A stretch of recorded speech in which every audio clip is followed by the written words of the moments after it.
Quiero invitarlos hoy a que leamos juntos y compartamos y estudiemos, meditemos un poco acerca de algunos aspectos presentes en el primer capítulo de la carta del apóstol Santiago, el apóstol Jacobo, a Israel. Este detalle normalmente no se dice porque es Santiago, es Nuevo Testamento, es representante del cristianismo, a priori se lo conoce así, digamos, en la cultura general, así muy superficial. Eh, entonces, un apóstol, un emisario del cristianismo, por decirlo, eh, como se acostumbra, y por lo tanto, entonces una carta universal. Pero la verdad es que el propio Jacobo, en la presentación que hace en su carta, inicia diciendo así: Jacobo, siervo de Dios y del Señor Jesucristo, de Yeshua, a las 12 tribus que están en la dispersión, salud. La carta es para las 12 tribus que están en el exilio, es decir, para el pueblo de Israel que no está en Israel, por distintas razones, porque es el pueblo que ha vivido eh, distintas cosas, ¿no? La primera deportación, la segunda deportación, la destrucción del templo, eh, o por lo menos, vamos a decir que para no ser tan aventurados en la data de la carta de Jacobo, vamos a decir que no puede decir a ciencia cierta si había sido o no destruido el templo, pero estuvo cerca de la época de la destrucción del templo y del segundo templo, por supuesto, me refiero. Y ante eso, del hecho de que está cerca, entonces sabíamos que ya como mínimo había persecución para el pueblo judío y eso, aunado a otras razones más, es un pueblo que está en dispersión. Y es claro el apóstol Jacobo que a ellos se refiere. Y hace su presentación por lo que viene a decir. Él se está refiriendo a un pueblo que no está en su tierra, se está refiriendo a un pueblo que no está en las mejores condiciones, está dirigiéndose a un grupo de oyentes acerca de sus vicisitudes y parte de la premisa de que es obvio que ustedes van a estar en circunstancias difíciles. Entonces, lo que le quiero hablar es de, algunos lo llamarían las pruebas, la prueba de la fe, la paciencia, demás cosas de que están en este primer capítulo de la carta de Jacobo, pero yo lo llamaría hablar de la pérdida, un tema que a todos nos atañe, ¿verdad? ¿Quién no ha perdido algo? Como mínimo, como mínimo un piedra de papel y tijera con un hermano por quien se lava la loza, quien ayuda en la casa a barrer, a hacer cualquier cosa, ¿no? Y sabemos lo que cuesta perder. Este texto habla un poco de eso, este capítulo uno de Jacobo. Y Jacobo se refiere a ellos, se dirige a ellos y les dice: yo sé lo que ustedes están viviendo. Están ustedes en la dispersión.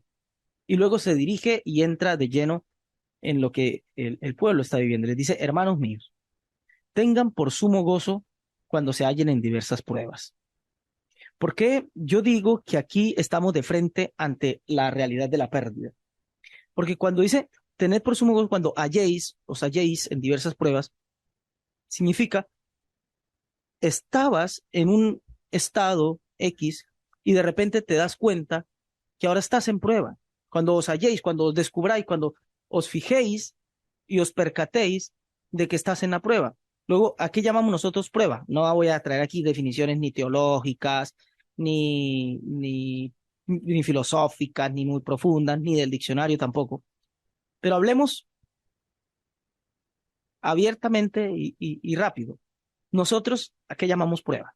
Cuando estamos en un estado al que quizás nos hemos venido acostumbrando, un estado de bienestar, un estado de mayor o menor alegría, mayor o menor felicidad, mayor o menor plenitud, lo que fuere, pero de alguna manera estábamos adaptados, estábamos acostumbrados, estábamos cómodos y de repente pasan cosas en la vida que nos hacen venir a experimentar eso que nosotros llamamos prueba. Ya pasamos de un estado de comodidad, alegría, felicidad, plenitud, contentamiento o lo que fuere, y de pronto nos encontramos en un estado que nos sacude, en un estado que nos incomoda, en un estado de cosas de la vida que nos hace poner quisquillosos. El apóstol Jacobo le dice a sus oyentes o a sus lectores a través de esta carta, tengan por sumo gozo cuando se hallen en diversas pruebas. Es difícil esto, yo lo sé. El apóstol también lo sabía. Es muy, muy difícil que yo estando acostumbrado a un sueldo, a un trabajo, a un estado de salud óptimo, o a los que tienen negocio, a una clientela, a un proveedor, a un electrodoméstico bueno, a un automóvil que funciona, a una familia completa. Es duro que estando en esa condición y de repente, sin calcularlo, sin premeditarlo, como suelen acontecer las situaciones difíciles, fuera de todo cálculo, fuera de toda premeditación, de repente venga y se me acaba el trabajo, me pidan la casa cuando vivo de renta, o si vivo en la propia, se me dañó algo y me hace tener que atender algo para lo que no estaba preparado, o se me vaya un pariente, hazbe shalom, o se avería el auto cuando menos tenía planeado en el presupuesto que eso pasara, etcétera, etcétera. Todas las vicisitudes, todas aquellas cosas que hacen que nos sintamos probados. Luego, ¿por qué llamarle a esto prueba? ¿Por qué llamarle prueba? Ahí viene el meollo del asunto del apóstol. Porque la vida es la vida es lo que es.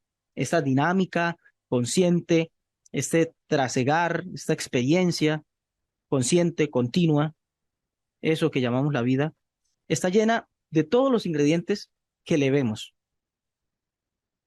Uno no sabe, uno no se gradúa de la vida, uno no lo enseñan a vivir antes de venir aquí. Simplemente la escuela para vivir es la propia vida. Tenemos que desarrollarnos, aprender a vivir entre tanto que vivimos. Un asunto que, por supuesto, no es un asunto sencillo. Lo comprobamos todos los días. Y de repente, ese trasegar, esa dinámica de la vida, nos, nos mantiene de un estado a otro. A veces puede hacer que incluso pasamos de un estado X a uno mejor, pero el hecho de que no sea un estado al que estábamos acostumbrados ya nos prueba. ¿Qué es nos prueba? Simplemente nos pone en un escenario en donde vamos a comprobar de qué estamos hechos, de temores, de miedos, de ansiedades, de inseguridades, etcétera. Es prueba porque a través de eso que enfrentamos, la vida nos muestra lo que somos, quiénes somos. Y esa es la razón por lo que la vida, el concepto general de la vida, incluye ese ingrediente al que llamamos prueba. Es ese, que nos conozcamos. La prueba, visto de algún modo, es un camino de autoconocimiento. Incluso, si bien dije que no íbamos hoy a continuar con el tema por la pausa que hicimos por Pesaj y demás, incluso si hacemos memoria, lo habíamos visto en el curso que estamos desarrollando y que vamos a continuar, por supuesto, en la próxima con la ayuda de los cielos. Pero Rabenu Behaye nos habla acerca de eso que, como el hombre, examinándose a sí mismo, meditando acerca de sí mismo, encuentra también allí un camino para conocer lo divino. O sea, el autoconocimiento es un método por el cual llego al conocimiento de Dios, de lo sagrado. Entonces, las pruebas, eso que llamamos la prueba, es un ingrediente que como que nos acelera ese camino de autoconocimiento. En la prueba sacamos a flote miedos que no sabíamos que teníamos, inseguridades que no sabíamos que teníamos, explosividad que no sabíamos que teníamos. No sé si se ha fijado, pero hasta la persona más calma, más sosegada, más tranquila, en un momento de estrés, porque, qué sé yo, a ver, algo loco, va por carretera, tiene una avería en el auto, un neumático se estalló, un accidente, Hasbe Shalom, y de repente va con la familia y le habla a la esposa como siempre, o el niño como siempre, lo que fuere, e inmediatamente, ahorita no, por favor, sí, silencio, silencio, porque estabas alterado. No sabías cómo ibas a reaccionar porque no habías estado en una situación como esa.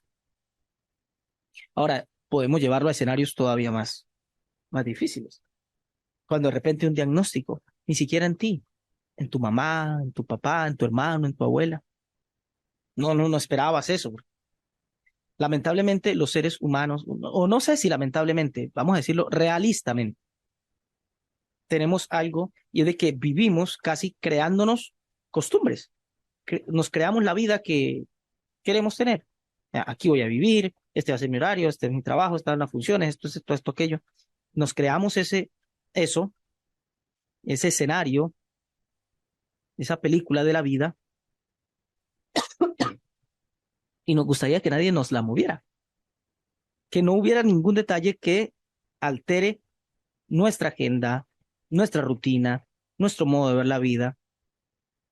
Nos gustaría que mientras desarrollamos la vida, todo lo demás, toda la escenografía, incluyendo elenco, o sea, las personas, serían el elenco, el reparto, estuvieran ahí estancadas, o sea, como que sus vidas estén suprimidas, únicamente se activen en el momento que participan contigo. Entonces ahí como que le tocó entrar en escena y actúe.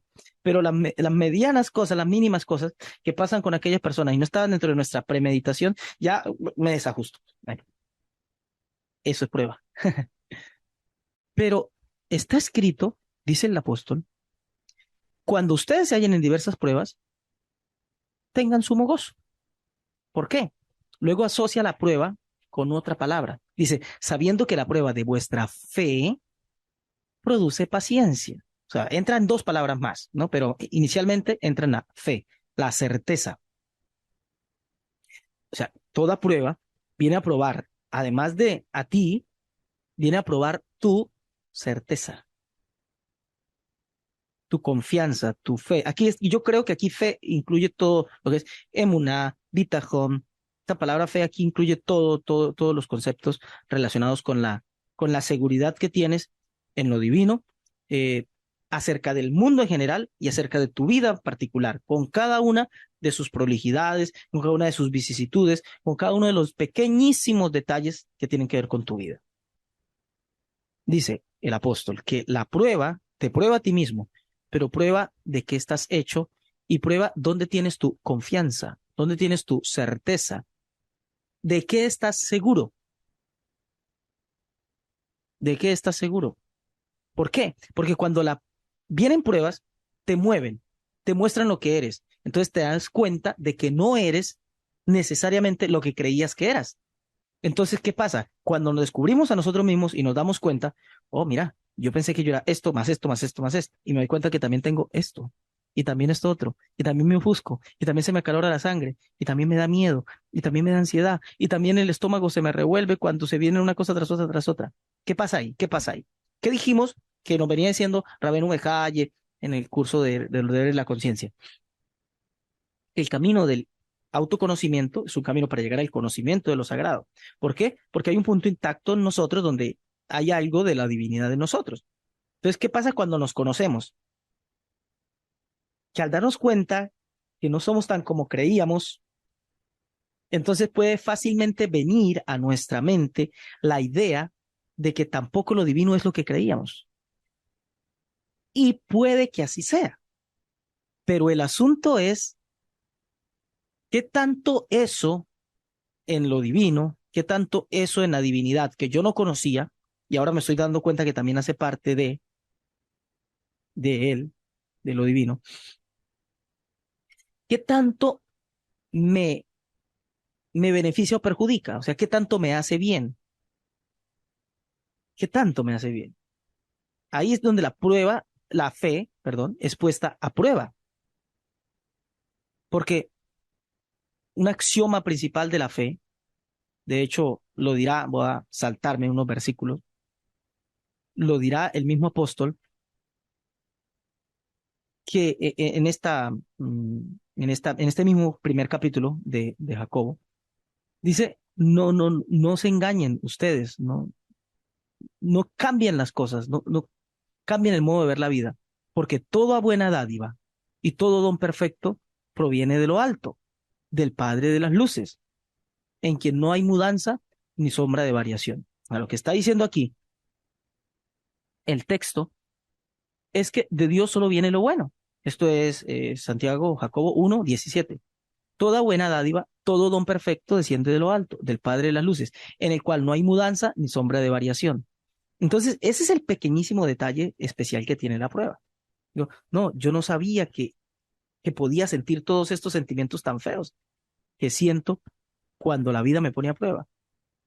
Yo pensé que yo era todo fe, todo seguridad. No, mira, a mí ya nada me asusta. ¿Por qué? Porque siempre había estado ahí el respaldo divino. Y ahora no es que no esté, pero no lo veo. Ocurrieron cosas que estaban fuera de mi control y hacen que me di cuenta de que yo era distinto, que también podía sentir miedo y ansiedad y estrés e inseguridad. Y en medio de estas situaciones, de estas vibraciones tan bajas como lo son las que acabo de nombrar, se empiezan a presentar algo que además, voy a seguir saltándome un poco, además también menciona el primer capítulo de Jacobo. Dice Jacobo 1, versículo 13. Dice, cuando alguno es tentado, no diga que es tentado de parte de Dios, porque Dios no puede ser tentado por el mal, ni él tienta a nadie, sino que cada uno es tentado cuando de su propia concupiscencia es atraído y seducido. Entonces, cuando nos descubrimos y empezamos a vibrar en estas bajas frecuencias, temor, ansiedad, estrés, inseguridad y demás, estamos viviendo desde una plataforma muy baja, vibramos bajito, quedamos, vamos a decirlo así, extrapolando una imagen, una alegoría de lo físico. Se baja nuestro sistema de defensa. Entonces quedamos abiertos a todo lo que circunda en el entorno. Y en el entorno que circunda, negatividad. Y entonces, ahora que la vida nos pone a prueba y hay carencia y de pronto hay necesidad o percepción de futura necesidad, es lo que llamamos la ansiedad. Y ahora se me fue este cliente, cerré el contrato con esta empresa, me despidieron, qué sé yo. Vienen esas inseguridades. Entonces, me empiezo a relacionar con eso y ese ambiente negativo despierta en mí cosas, aparte de estas sensaciones espirituales feas, empiezan a despertar en mi carnalidad. No, y me doy cuenta que estoy así ansioso y estresado. ¿Y cómo lo soluciono? ¿Qué sé yo? No sé. A ver, un cigarrillo. Y de repente, gánate un cigarrillo. O no sé, una botella de alcohol. Qué sé yo, ver algo que no me representa, no es lo que yo soy, no son mis valores. Verlo en el internet, en el celular, en el computador, en la televisión, qué sé yo. Y entonces, todo esto empieza a presentarse y yo no me conocía y no sabía que también todo esto podía estar presente en mi vida. Ahora me conozco. ¿Y será que todo esto es lo que Dios quería?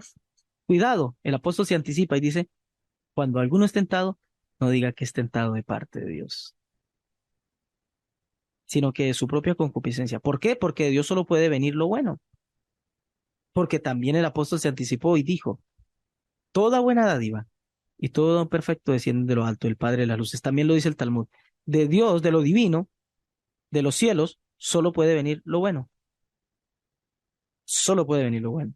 Con lo cual, cualquier escenario en el que sea puesto tiene un potencial de bondad que yo no me he percatado, que no he sido capaz de ver, que no he podido percibir. Pero es un escenario para bien. Incluso si despiertan mí las más bajas vibraciones, incluso ahí. Incluso si estas bajas vibraciones despiertan en mí incluso deseos y concupiscencias que no creí que fueran a estar presentes, incluso ahí. ¿Por qué? Porque soportada la prueba, volvamos a donde íbamos en el relato, 1, 2 de de Jacobo, de la carta de Jacobo, dice, sabiendo que la prueba de vuestra fe produce paciencia. Y es que, ¿por qué yo necesito paciencia o qué? Porque te darás cuenta que aunque eso que estás viviendo ahora en tu vida parece ser el final, aunque cada que estamos enfrentando una prueba que, como dijimos ya, por ser pruebas, no sería prueba si no viene a alterarme, si no viene a incomodarme, si no viene a arruinarme los planes que yo tenía. Es prueba por eso. Si bien cuando estamos enfrentando esas situaciones y circunstancias, sentimos que es el final de todo, ya hasta aquí llegué, ya mi vida, ya está, lo arruiné o lo arruinaron, o desde los cielos ya me cortaron todo buen proyecto de vida o lo que fuere.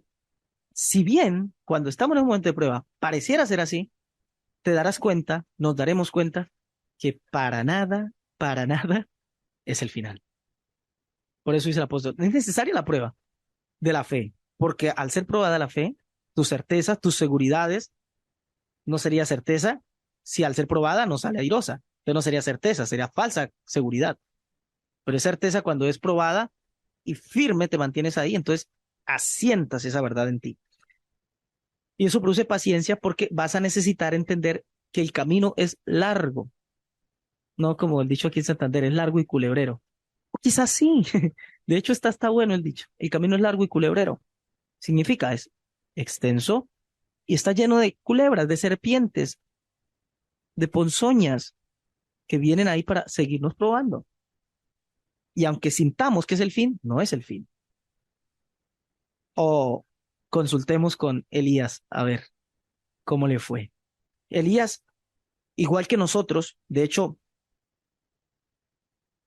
me encanta que la carta a los hebreos cuando lo menciona dice que eran tipos sujetos, estos tipos eran sujetos a pasiones semejantes a las nuestras. Mire, yo uno de los personajes con los que me identifico más en las escrituras es que es maravilloso. O sea, usted lee la historia de Elías, el profeta Eliyahu, no en vano lo promete el Señor, el Eterno, Baruch Hashem, lo promete enviar antes de la manifestación de mesiánica. Y dice, yo enviaré a Elías, yo enviaré al profeta Elías delante de mi enviado, pues, del Shaliach celestial, del enviado del cielo, como es el Mesías. Lo enviará adelante porque es el que abre el camino, ¿no? Porque es que es muy humano este Elías. Elías hacía portentos, como nosotros, ¿no? ¿Cuántas veces no hemos salido airosos de pruebas y dificultades en la vida con una fe que decimos, wow, ni yo me lo creo? Yo al principio no pensé que fuera a salir de esto y mira la firmeza que tuve, ¿no? Le pasó a Eliyahu. Hoy se enfrentó a por lo menos 400 profetas de Baal. Solo él hizo descender fuego del cielo que consumió el holocausto contra todo pronóstico, porque mojó la leña, rellenó de agua todo alrededor y demás, y luego hizo lo que hizo con aquellos profetas. O sea, el tipo andaba prendido en fuego. De hecho, por eso le llaman el profeta de fuego, ¿no? Eh, no en la tradición hebrea, sino dicho popular, que el profeta de fuego. Pero oiga, después de eso es puesto a prueba. Llega el momento en el que él sentía morirse. Se fue y se encuevó, como nosotros en las pruebas. Nos metemos en la cueva de nuestros pensamientos. Y él allá no es solo que pensó que era el final. Escuche, no es solo que pensó que era el final. Le pidió a los cielos que ya ese fuera su final. Amado, querida, tal vez no solo estás viviendo o has vivido momentos en tu vida en que sientes que es el final. Tal vez hasta te has atrevido a pedirle al cielo que es el final. Elías lo dijo, ya basta, Señor, quítame la vida, que yo no soy mejor que mis padres. La historia de Eliyahu transcurre. No nos vamos a quedar ahí, porque hay muchos detalles. Y es, como le digo, es de mi favorito este personaje. Pero hay una cosa muy notoria en Elías y en el encuentro que él tiene con lo divino. Ustedes saben, ¿no? Que el viento recio, que como un estruendo y no sé qué, y que al final estaba en el soplo apacible. Muy, muy bien todo eso. Pero el mensaje que él recibe a través del mensajero de los cielos es: Elías, levántate, come y bebe, porque largo camino te resta. Por eso Jacobo dice, no, ponte contento cuando estés en prueba, porque si tu certeza no es puesta a prueba, no te das cuenta de qué estás hecho para corregir lo que hay que corregir y para afirmar lo que esté bien, de modo tal que a la certeza, a la fe, le añadas paciencia, porque has de saber que te trajeron aquí para una larga carrera, porque un largo camino te resta y debes saber que vas a ser capaz de enfrentarlo. Aunque pases por el fuego no te va a quemar. Y si pasas por las aguas no te anegarán, no te ahogarán. Incluso si hay inundación en tu vida, incluso si hay inundación en tu vida. Y dice, versículo 4, mas tenga la paciencia su obra completa para que seáis perfectos y cabales, sin que os falte cosa alguna. No solamente dice que tu fe tiene que ser puesta a prueba, tu certeza, sino que eso es para que desarrolles paciencia. Y no una paciencia completa, una paciencia, no una paciencia cualquiera, perdón, sino una paciencia completa. Porque es necesario que seas perfecto y cabal, sin que te falte cosa alguna. O sea, algunos he escuchado predicadores diciendo, no, no, no, Dios tampoco es que quiera que seas perfecto, pero que lo intentes, que no sé qué. No, sí, Dios sí quiere que seamos perfectos. Lo dice Jacobo, para que seáis perfectos y cabales. Dios sí quiere que seamos perfectos. Tenemos que intentarlo, amados. Y si lo dice la escritura es porque se puede. Sí podemos ser perfectos. Sí podemos ser perfectos. No, perfecto, solo hay uno. Sí, pero ese uno dijo, ustedes, si creen en mí, todo lo que yo hago, ustedes también lo harán y aún cosas mayores harán. Podemos ser perfectos. Necesitamos ser perfeccionados. Versículo 5. Antes de leerlo, mire, cuando estamos enfrentando eso que llamamos prueba, dificultad, mire, el ser humano tiene una capacidad especial. El ser humano es capaz de resistir dolor, ¿sabía? Usted lo debe saber porque usted es humano y usted ha sufrido, le ha dolido. De hecho, algo me dice mi corazón que usted siente que ha sufrido más de la cuenta en esta vida, que le ha dolido más de lo que un ser humano pueda soportar. Pero ¿saben qué hace que a veces uno tolere el dolor, tolere el sufrimiento, tolere la pérdida, tolere la incomodidad, etcétera, etcétera? Lo que hace que uno soporte eso es cuando uno le puede poner un nombre a ese dolor. Deme 5 segundos. Me toca trasnochar, ¿no? Uy, me desvelo, todos los días me tengo que acostar a las 12 o me tengo que levantar a las 3, a las 4, madrugar, trabajar como burro todo el día y toda la noche, etcétera, etcétera.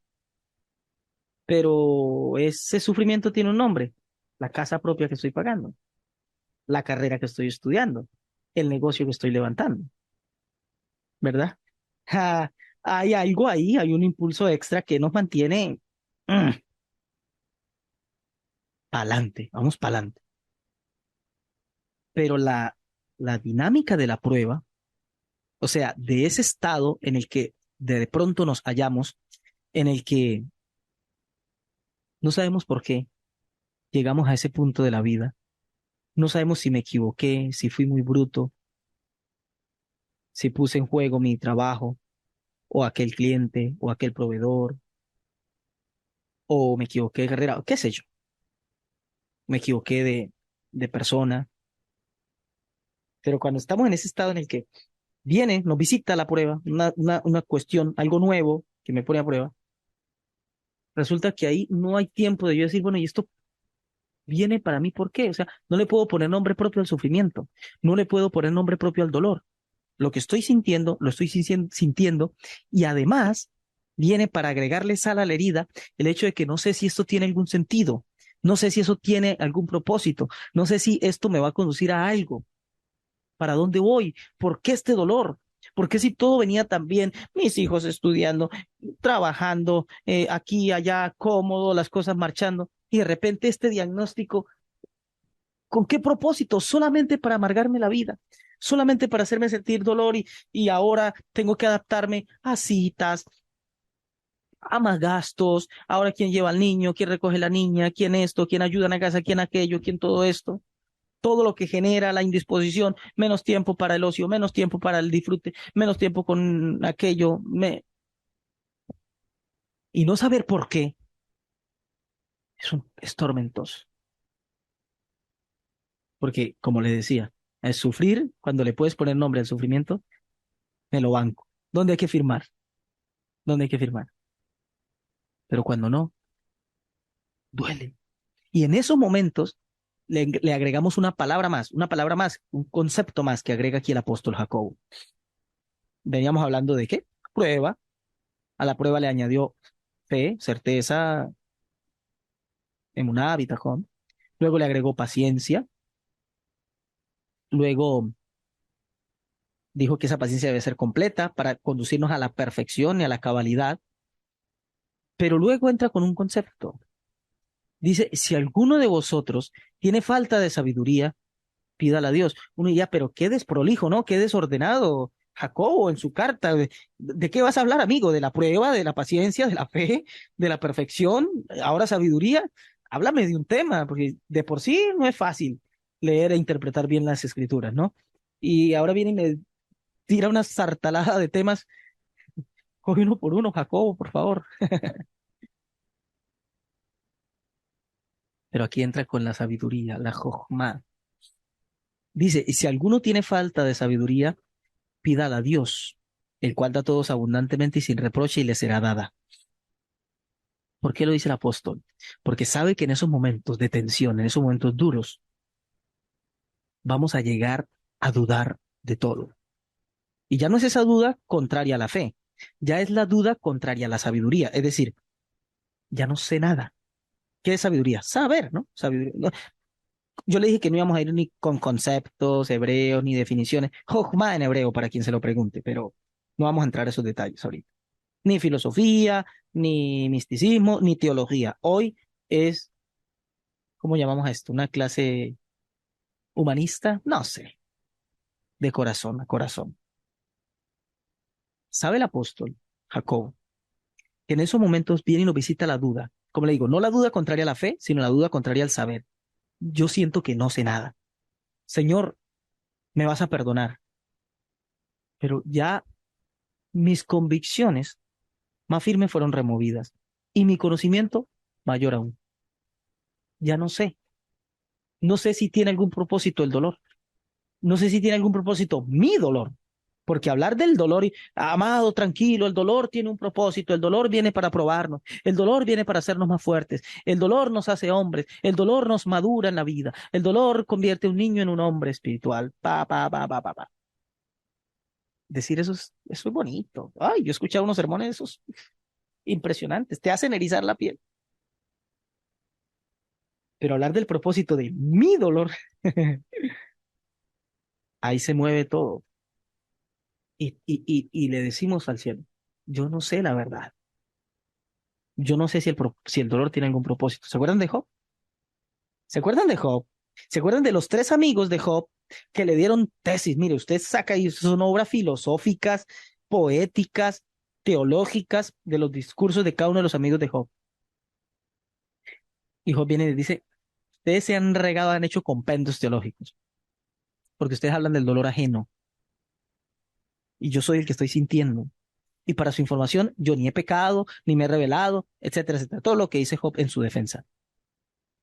Y al juzgar por lo que Dios dice, es cierto, porque Dios constriñe a los amigos de Job y les dice, ustedes no han hablado lo correcto de mí como mi siervo Job.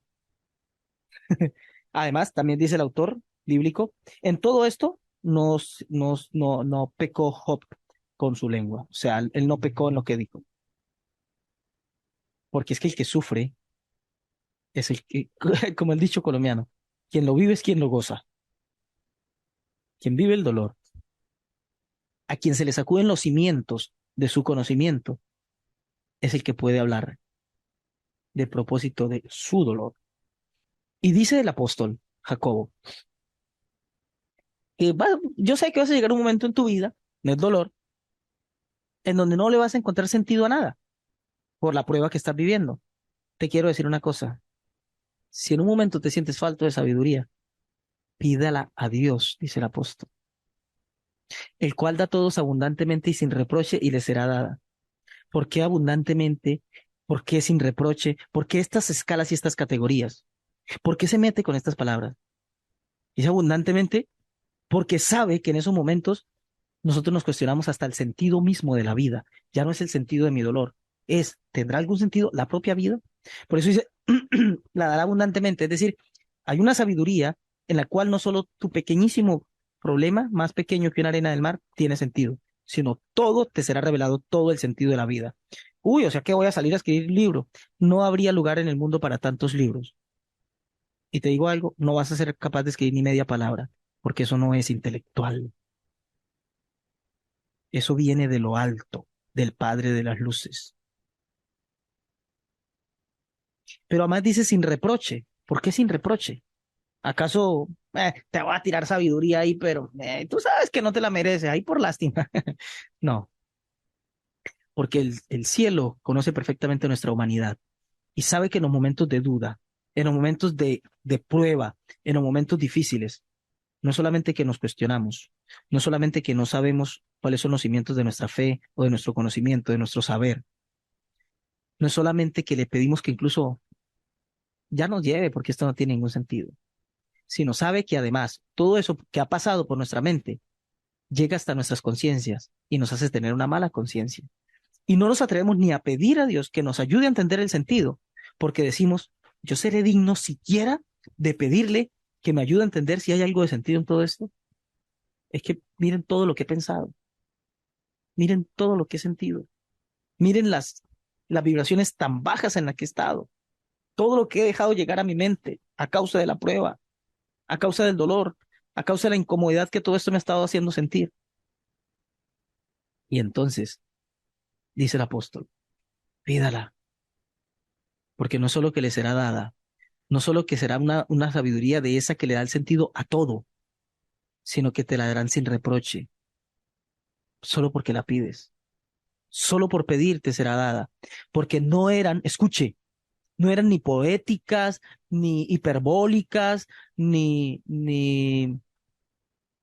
optimistas,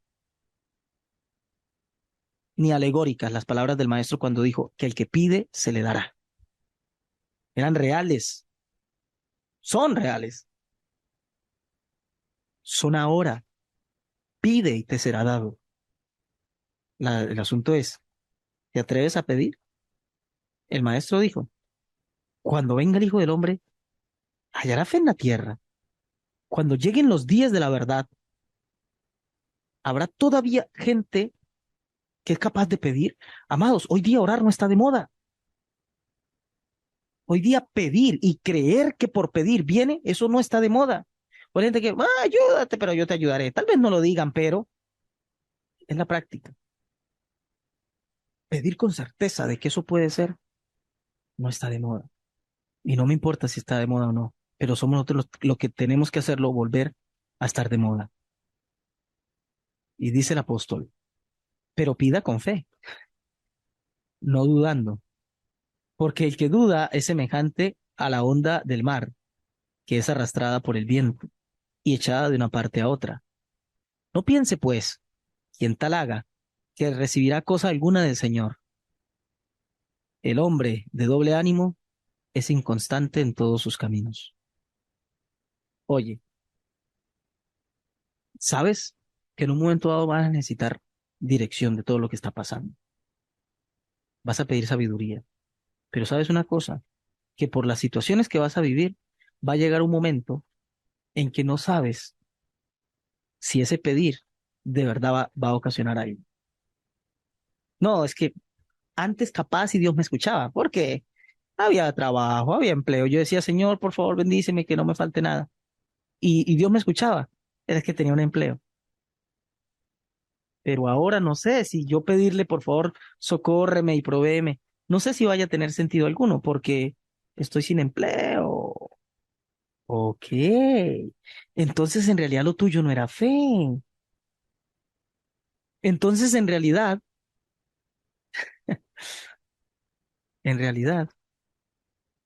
tú creías que lo que te sustentaba era ese sueldo, que lo que te sustentaba era ese cliente,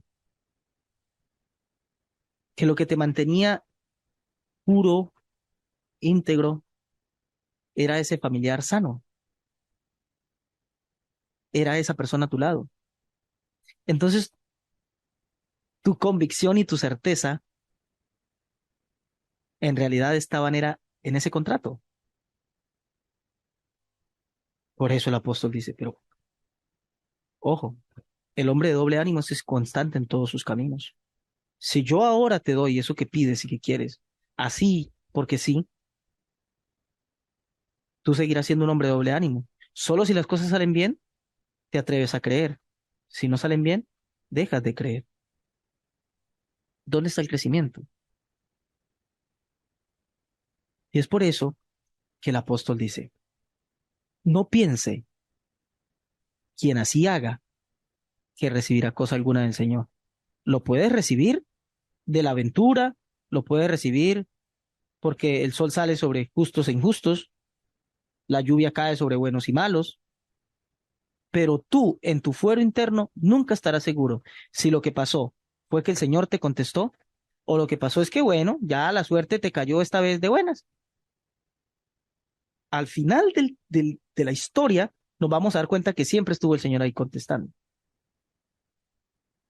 Pero el asunto no es después llegar a saber teológicamente que Dios fue el que estuvo detrás de todo.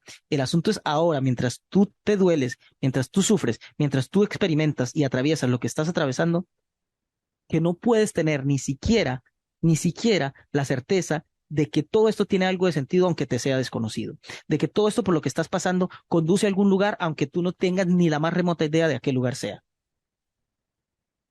O sea, no pienses si haces así que recibirás cosa alguna del Señor. Siempre la vas a recibir del Señor, claro que sí, aunque tú le eches la culpa después a la suerte o a la mala suerte, al padrino político o al no, o a la herencia del viejo, de la vieja, o a que me aparté de Dios, vea y me ha ido mejor. El asunto no es ese, el asunto es tu corazón, tu conciencia, mientras llegas del otro lado. Mientras llegas del otro lado, ¿qué certeza tengo? Cierro con esto. Está escrito que todo lo que no proviene de fe es pecado, ¿verdad? Todo lo que no nace de la certeza, pecado. ¿Qué es pecado? Haberá separación. O sea, todo lo que no proviene de tus firmeza, de tu seguridad, de lo que está pasando y de que todo lo que está pasando tiene un sentido, todo lo que no proviene de ahí te separa. ¿Te separa de qué? De la fuente infinita. Es decir, puedes estar nadando en cosas buenas, pero en tu fuero interno, en tu conciencia, no las disfrutas, no te place, no le encuentras sentido. Y ya no solamente que no le vas a encontrar sentido al dolor, tampoco le vas a encontrar sentido a la fortuna, tampoco le vas a encontrar sentido a la aventura, tampoco le vas a encontrar sentido a la buena suerte, porque no te trabajaste, no aprovechaste las circunstancias para salir de ahí perfecto y cabal. Las circunstancias, las vicisitudes, la prueba en general vinieron, te visitaron, la pasaste bien mal y marcó tu vida, porque no hiciste algo bueno en ti. Por eso, el consejo del apóstol, y yo cierro volviéndolo a leer, es, ten por sumo gozo cuando te halles en diversas pruebas. ¿Qué significa eso? Ay, voy a ser como un bobo ahí, contento porque me está yendo mal. No, parte con una premisa, parte con una premisa. Tú no entiendes ni por las curvas por qué de lo que estás viviendo, pero sabe una cosa, de ahí saldrás mejor, y de ahí saldrás más feliz, y de ahí saldrás más completo. Parte con esa premisa, a priori, con esa certeza en tu mente, en tu corazón, donde quepa, porque a veces nos traicionan los pensamientos y a veces los sentimientos. Escúchala, solo escuchándola, repitiéndotela, leyéndola, va a encontrar un espacio en ti, cualquiera sea, porque vas a necesitarlo, pero sabe que de ahí vas a salir bien. Todo eso tiene sentido y lo vas a saber, lo vas a entender, lo vas a encontrar, pero parte con esa premisa desde ya y no solo vas a ver que el camino va a ser mejor hacia donde vas, sino que vas a poder disfrutar el paso a paso. Y en realidad te das cuenta que ya no era prueba, era caminar, era vida, y que le llamábamos pruebas porque nos incomodaba. Pero hombre, lo comprobé hoy con mi hija menor. No se quería levantar porque uno está cómodo en las cobijas y estábamos en un lugar fresquecito, 18 grados, 16 grados. con la sábana encima. ¿Te quieres levantar? No. ¿Te quieres divertir? Sí. Entonces te tienes que incomodar y levantar. O pereza o diversión. ¿Cuál escoges? ¿Quieres diversión? ¿Quieres disfrutarte este viaje? Bueno, a veces nos toca incomodarnos y levantarnos y bañarnos con agua fría para que se nos espante el sueño. Capaz la vida en este momento particular de la historia nos esté bañando con agua fría, pero es que nos espera un día de mucha diversión. Y yo oro para que así sea en tu vida, en la mía, en todos los que nos rodean, por la gracia de su nombre. Amén de amén. Padre, yo te doy gracias, Señor, por esta palabra que nos enseñas a través de tu siervo Jacob, Jacob, Santiago.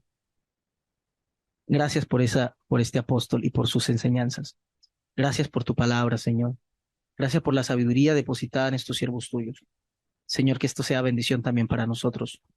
Amado Rey, que sea lo que sea que cada uno esté viviendo, experimentando en su vida, parta con una premisa, cada uno de nosotros. Yo ahora no entiendo, pero voy a entender. Yo ahora no sé, pero voy a saber. Yo ahora me duelo, pero me voy a reír. Yo ahora sufro, pero lo voy a disfrutar. Y no mañana ni pasado mañana, desde ya me voy a disfrutar este viaje. Porque aunque me incomode un poco, la incomodidad tiene como propósito felicidad, plenitud y perfección. Tú nos conduces a un camino de perfección, Señor. Y yo no quiero arrugarme. Yo no quiero decir que no. Quiero aceptar la perfección que me quieres dar.